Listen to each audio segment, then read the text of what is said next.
The virtual CISO moment is brought to you by vCISO Services, a leading provider of quality and experienced virtual chief information security officers for small and mid-sized businesses. Check them out at vcisoservices.com.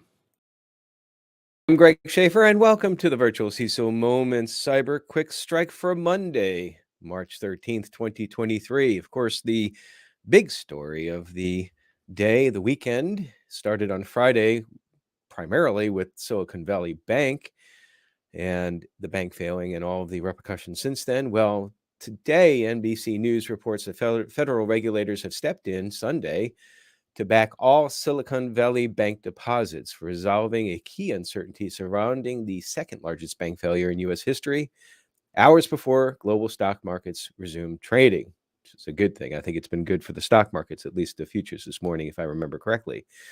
The U.S. Treasury, the Federal Reserve, and the Federal Deposit Insurance Corp, otherwise known as the FDIC, said that the government would back Silicon Valley Bank deposits beyond the federally insured ceiling of $250,000. The decision addressed concerns around the fate of uninsured funds held at the Santa Clara, California-based bank, the country's 16th largest, which had $209 billion in assets and more than $175 billion in deposits.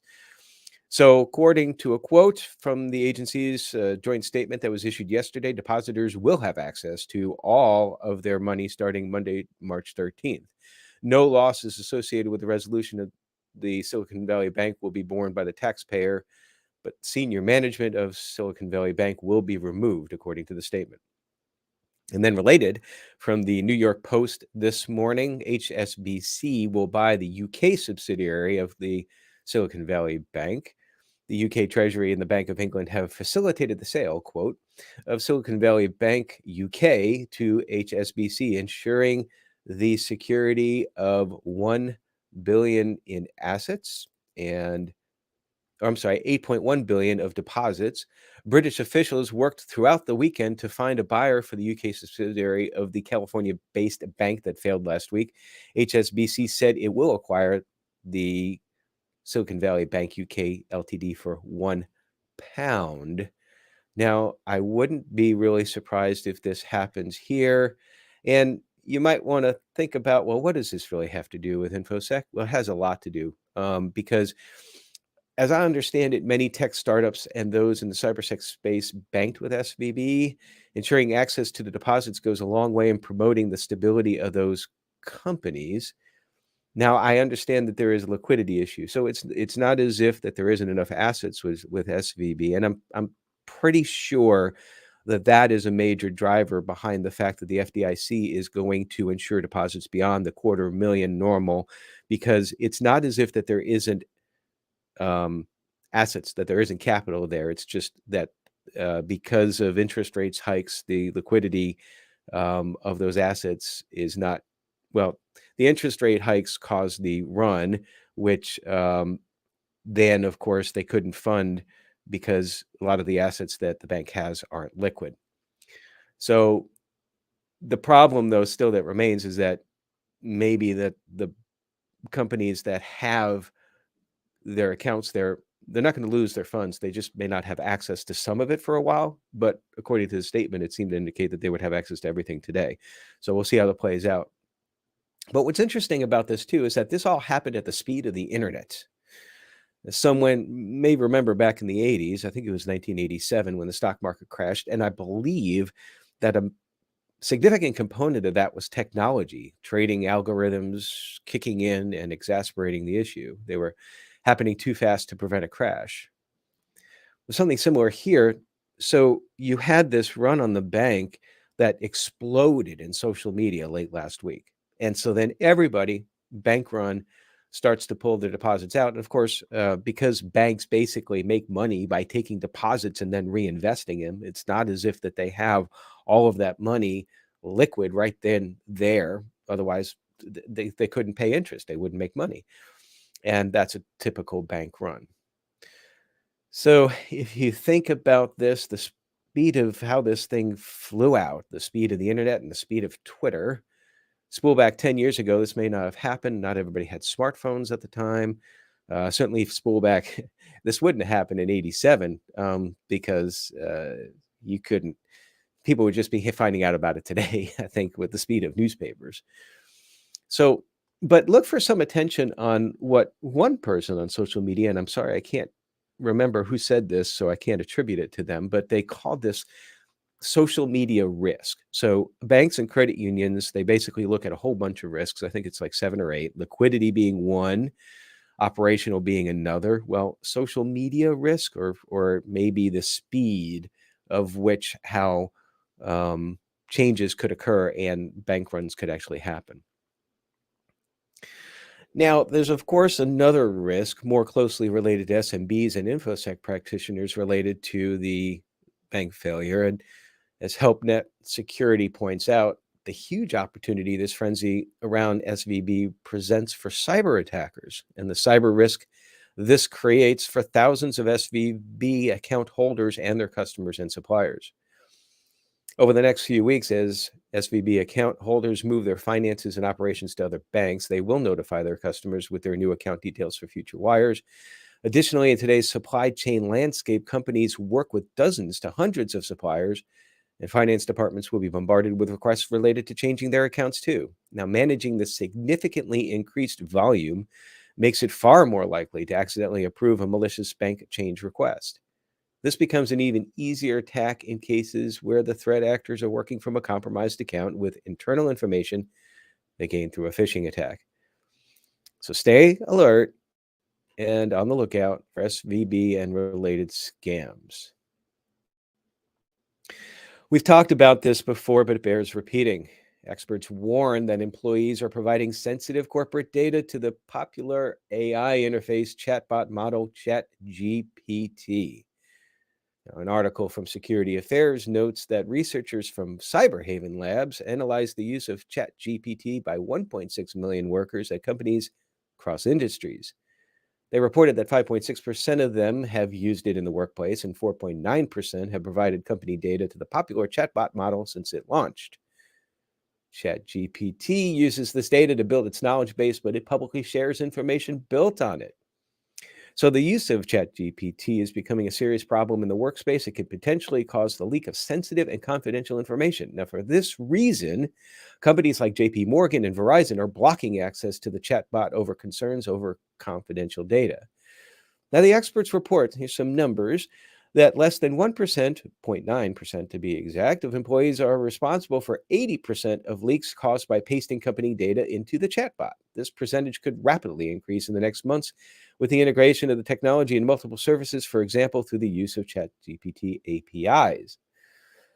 The researchers pointed out that the average company leaks sensitive data to ChatGPT hundreds of times per week. For example, during the week of February 26th through March 4th, workers at the average company with 100,000 employees provided confidential documents into AI-based chatbot 199 times, client data 173 times, and source code 159 times. So check your company's policies, determine if you should block such tools, and if not, educate staff on their use. In some ways, this is not too different from social media and how that exploded sometime, but it's a tool. It could be useful, but it needs to be managed appropriately. Consider this another risk. Now, on the same topic, as far as AI, a warning comes to us from the Hacker News. AI generated YouTube video tutorial spreading info stealer malware. Threat actors have been increasingly observed using AI generated YouTube videos to spread a variety of stealer malware such as Raccoon, Redline, and Vidar. Quote, the videos lure users by pretending to be tutorials on how to download cracked versions of software such as Photoshop, Premiere Pro, Autodesk, AutoCAD, and other products that are licensed products available only to paid users. Think about that for a second. CloudSec researcher Pavan Karthik M. said, just as the ransomware landscape compromises core developers and affiliates who are in charge of identifying potential targets and actually carrying out the attacks, the information stealer ecosystem also consists of threat actors known as traffers, who are recruited to spread the malware using different methods. I don't think I've ever heard that term before, traffers. One of the more popular malware distribution channels is YouTube with CloudSec or CloudSEK. witnessing a 200 to 300% month-over-month increase in videos containing links to stealer malware in the description section. These links are often obfuscated using URL shorteners like bit.ly and cut.ly, or alternatively hosted on Mediafire, Google Drive, Discord, GitHub, and Telegram's telegraph.ph. To mitigate risk posed by stealer malware, users are recommended to enable multi-factor, refrain from clicking on unknown links. Those are kind of standard, and avoid downloading or using pirated software. And I will take this time to opine that if you don't pay for it, don't use it. It's that simple. From InfoSec Write-Ups, I thought this was an interesting article. I won't go into the details, but I'll leave it for you, the listener and the viewer, to pursue further if so interested. From InfoSec Write-Ups, how to master in real cyber threat intelligence, build military-grade intelligence skills. Now, resharing news and deploying IOCs is not real cyber threat intelligence. See how to develop military-grade cyber threat intelligence skills through this article. Because of those cyber threats, companies invest in cyber threat intelligence, or CTI, because we have to do everything with acronyms, which involves the collection and analysis of relevant data and information and turning it into meaningful outcomes called intelligence. This intelligence helps companies to understand the threat landscape, define security strategies, determine the overall organizational risk, improve threat detection, and enhance incident response. But mastering real cyber threat intelligence is not as simple as sharing news on social media or professional communities. That's why sources of threat intel, such as this podcast, are just the beginning. You need to be able to act on it in a way meaningful to your business. It requires a combination of technical skills, analytical skills, and business acumen. To be effective in CTI, you need to understand your company's primary business and requirements of threat intelligence, critical assets, and data you want to protect. Threats targeting, we call that, by the way, institutional knowledge. Threats targeting your company, industry, and country, and how the threats operate, and think like a cyber threat actor before you act like a defender.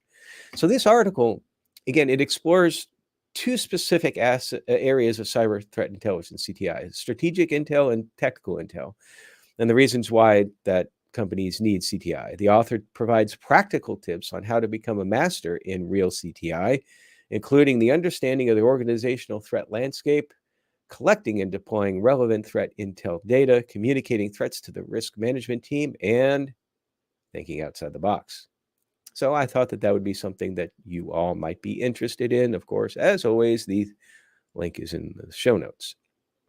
Then finally, we come to our list section today. This list is from InfoSec Write-Ups. It is 8 free websites to check if your email address is compromised. So a little bit of a different approach today. It's already saying what this is. It's just providing some resources, a little standard disclaimer that I probably don't have to say, but because it just came to mind right now, I will say it. I'm not endorsing any of these. I'm just passing this information on to you. Your mileage may vary if you decide to use one or more of these free websites. And I will also caution that nothing is ever free. At the very least, sometimes when you go to these free websites, you are the product. So this is relevant. So as far as the threat acts environment out there, particularly when we talked a little bit about Silicon Valley Bank. So the number one site is Have I Been Pawned? It's a widely popular website that allows you to check if your email address has been compromised in a data breach. I have used that before, haven't had any issues with it. So you simply just visit the website, it's in the article, and you just proceed with the check there. The next is the Avast Hack Check. It's a popular antivirus software, according to the article, that I don't know how they measure popularity there, I'm just reading off the page. It offers an Avast, I guess it should be an Avast Hack Check, a free email breach check service. So they have information there. Number 3, NortonLifeLock. NortonLifeLock, of course, is very well known. And many years ago, some of you might remember the ad with the truck with the founder's social security number on it, driving all over the place and saying that he is so put so much trust in his product that he's willing to have a Social Security number out there, and then apparently his identity was stolen at some point in time. So I think that there's still validity to try to keep your information private as well. But anyway, they apparently have a tool too. Looks like that it's similar. Firefox Monitor. So is this a part of Firefox? It says to use the Mozilla's Firefox Monitor service. Of course, those who aren't aware, Firefox is a popular browser out there. Visit the Firefox Monitor website and enter your email address. The service will scan the database and inform you if your email address has been compromised. So it doesn't say where it gets the database from. A lot of these don't say that. And this is apparently just a service they offer. It's not part of the browser itself. What is my IP address? Data breach check. Not only is it a service that allows you to check your IP address or what your public address is, and I have used that site many times before. It's good to know for a whole host of reasons what your public IP address is, sometimes just from the standpoint of configuring firewall rules, those sorts of things. It also offers an email breach check service. I did not know that, to paraphrase Johnny Carson back in the day. I think it was Johnny Carson. I did not know that. I think so. Anyway, number 6, NameScan free compromised email check. I have not heard of NameScan before. It just says it's a free service. I guess it seems like the same way that you can try it. Threat Cop email hack checker is number 7. Same thing there. And then Cyber News is a website that offers a free email breach check service as well. I guess Cyber News is probably, and I might have used them as a source for some of the news articles here on the podcast as well too.